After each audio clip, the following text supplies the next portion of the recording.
안녕하세요. 핵심 뉴스만 전해드리는 지인입니다. 구독과 좋아요는 제작자에게 큰 힘이 됩니다. 11월 12일 금요일 대부분 한국 주식이 큰 폭으로 상승했습니다.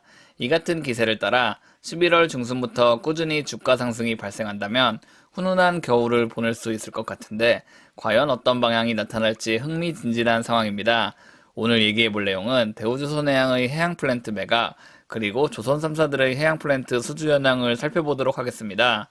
한국 조선사들의 주요 매출은 LNG 운반선과 컨테이너선이지만 최근 유가가 큰 폭으로 오르고 있어 정말 엄청난 슈퍼사이클이 오는지 항상 고려해봐야 합니다. 그럼 시작하겠습니다. 일단 썸네일 제목에서 언급한 대우조선해양의 해양 플랜트 1기 매각 소식에 대해 알아보겠습니다. 11월 11일 기사입니다.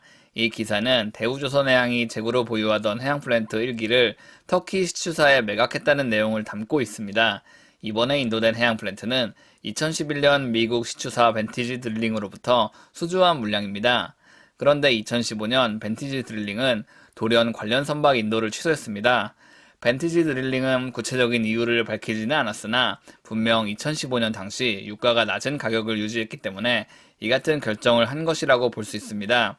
유가가 높은 상황이라면 분명 심해를 통한 원유 채굴은 경제성이 존재합니다. 하지만 유가가 낮은 상황이라면 굳이 힘든 방법으로 원유 채굴을 이행하지 않습니다.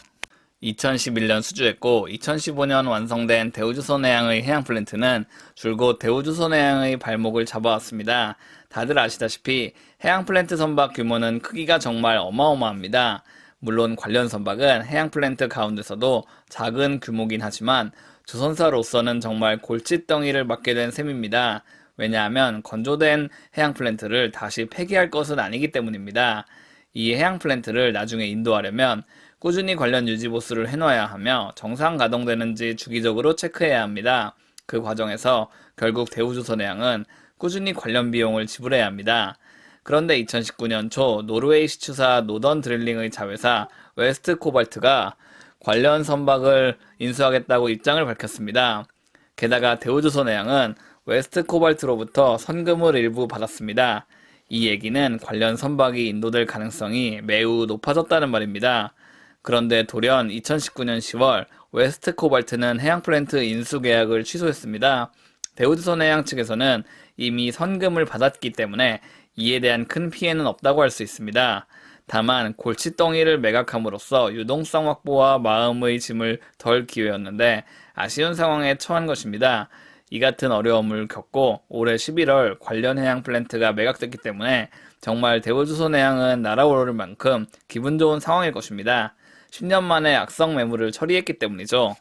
게다가 올해 들어서 한국조선해양은 5천억 원 규모, 8,500억 원 규모, 6,600억 원 규모 해양 플랜트 3기를 수주했습니다. 대우조선해양은 1조 1천억 원 규모, 7,300억 원 규모 해양 플랜트 2기를 수주했습니다. 삼성중공업은 미 인도 해양 플랜트 1기에 대한 용선 계약을 성공했고 추가 해양 플랜트 수주도 유력한 것으로 알려졌습니다. 다만 제가 알기론 삼성중공업은 미인도된 해양 플랜트가 약 5기 정도 남아 있습니다. 즉 신규 수주를 추진하기보다 재고 물량을 처리하는 것이 급선무라고 봅니다. 물론 앞으로의 경영 방침은 경영진이 정하겠지만 말이죠. 올해 이 같은 해양 플랜트 호조가 발생한 것은 바로 유가가 크게 상승했기 때문입니다. 통상 해양 플랜트 같은 경우는 배럴당 70달러를 돌파하면 경제성이 있는 것으로 알려졌습니다. 물론 60달러만 넘어가면 최소한의 이익이 발생하는 것으로 알려졌으나 시추사들은 70달러를 넘어서 본격적인 원유 강세가 왔을 때 해양 플랜트를 발주하곤 합니다. WTI 유가 가격을 살펴보시면 올해 8월 20일 최저점을 찍고 꾸준히 상승하고 있습니다. 이같이 고유가 시대가 당분간 지속적으로 유지될 것이라는 관측이 잇따르고 있습니다. 최근 물류 대란이 벌어졌고 이에 따라 대다수의 원자재 가격이 오르고 있습니다. 이는 원유도 마찬가지입니다. 게다가 친환경 바람이 불면서 석유, 석탄, 원자력 등을 기피하고 친환경 발전을 늘리려는 기조가 전 세계에 불었습니다. 그러나 이는 좋지 못한 결과를 표출했고 미국, 영국, 프랑스 등은 원자력 발전을 늘리겠다는 말을 발표했습니다. 원자력 관련해서는 원전 사고만 발생치 않는다면 친환경 발전이라고 보기 때문에 이렇게 당당히 국가들이 관련 산업을 육성하겠다고 말한 것이라고 볼 수 있습니다. 그런데 다들 아시다시피 요즘 전기차가 대세라고 하더라도 반도체 쇼티지 등이 겹쳐 가솔린 차들의 수급 또한 원활치 않습니다. 이는 국내와 해외차 모두 마찬가지인 상황입니다.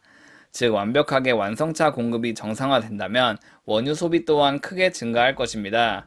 기간 산업은 처음에 철강업이 회복되며 그 다음 정유산업, 그 다음 조선업과 완성차업이 회복된다고 보고 있습니다.